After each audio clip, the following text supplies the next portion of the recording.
passe quelque chose sur les prix à Paris.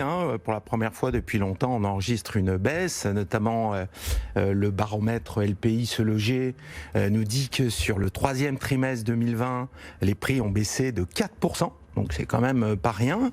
Donc un autre effectivement, non pas sondage, mais une autre enquête Meilleur Agent nous disait eux que de leur côté ils avaient aussi enregistré une baisse de 1%. Donc il se passe quelque chose sur les prix à Paris. Donc je pense qu'il était intéressant d'en parler et d'explorer un petit peu aujourd'hui qu'est-ce qu'il allait pouvoir se passer et quelles étaient peut-être aussi les raisons et les causes de cette baisse à Paris. Et je ne pense pas aujourd'hui que la baisse des prix auxquels on commence à assister à Paris soit due uniquement au Covid. On a un aspect conjoncturel du Covid qui est là, mais je pense que le verre était déjà dans le fruit avant, et il y a un certain nombre d'indicateurs qui peuvent nous faire penser ça. Paris perd des habitants. Paris perd entre 10 et 12 000 habitants par an.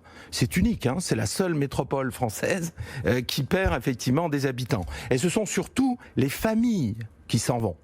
Puisqu'on le voit, il y a eu, rien que l'année dernière, 3 700 élèves en moins en 2019 à Paris. Un sondage sur cadre emploi en 2019, fin 2019, donc avant la Covid, nous indiquait que 84% des cadres veulent quitter Paris et la région parisienne. Donc c'est que 32% étaient déjà engagés dans une recherche active.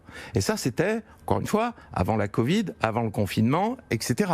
Alors, un élément également important, c'est que les investisseurs s'en vont de Paris. Je regardais ce matin, il y a plus de 200 studios à vendre dans le 15e arrondissement à Paris. C'est du jamais vu. C'est du jamais vu. Dans le 15e, c'est un marché que je connais par cœur. Quand il y avait 30 ou 40 studios à vendre, c'était le bout du monde. Là, il y en a plus de 200.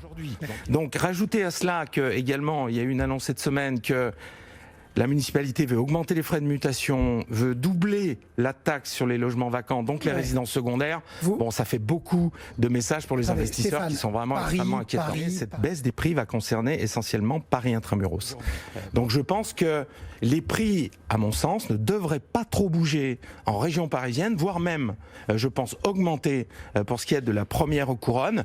Et la deuxième couronne, tout ce qui est maison, tout ce qui est appartement avec terrasse, etc., je pense que les prix vont très bien se tenir, voire un peu augmenter. Bon. Et Paris, effectivement, je pense qu'aujourd'hui, ce qui se vend, c'est les produits qui n'ont absolument aucun défaut. Bon. Mais le 3 pièces standard dans un quartier moyen qui se vendait encore il y a quelques mois à 700 000 euros, 700 000 euros, le 3 pièces de 58 mètres carrés, 700 000 euros avec les frais, je pense que ça, c'est terminé pour un petit moment, effectivement.